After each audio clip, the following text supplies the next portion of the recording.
Attention to all SSS members at pensioners. Sa mga nagtatanong, ilang years ba ako maghuhulog sa SSS bago makatanggap ng pensyon? So pag-usapan natin ang magandang katanungang ito.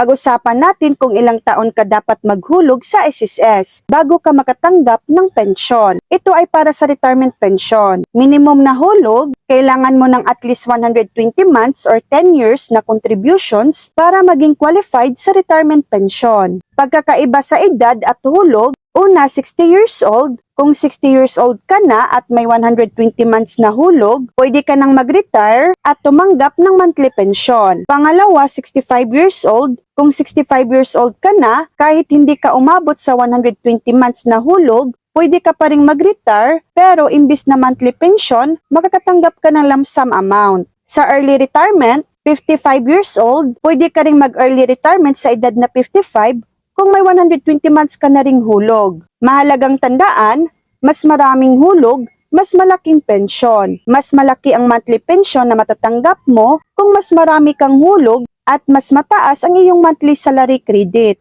Kung malapit ka na sa retirement age, pero kulang pa sa 120 months, pwede kang magpatuloy maghulog para maabot ang required number of contributions. Kaya ang minimum ay 120 months or 10 years. Pero mas maganda kung mas marami para mas malaki ang pension mo. So yan lang po ang latest update.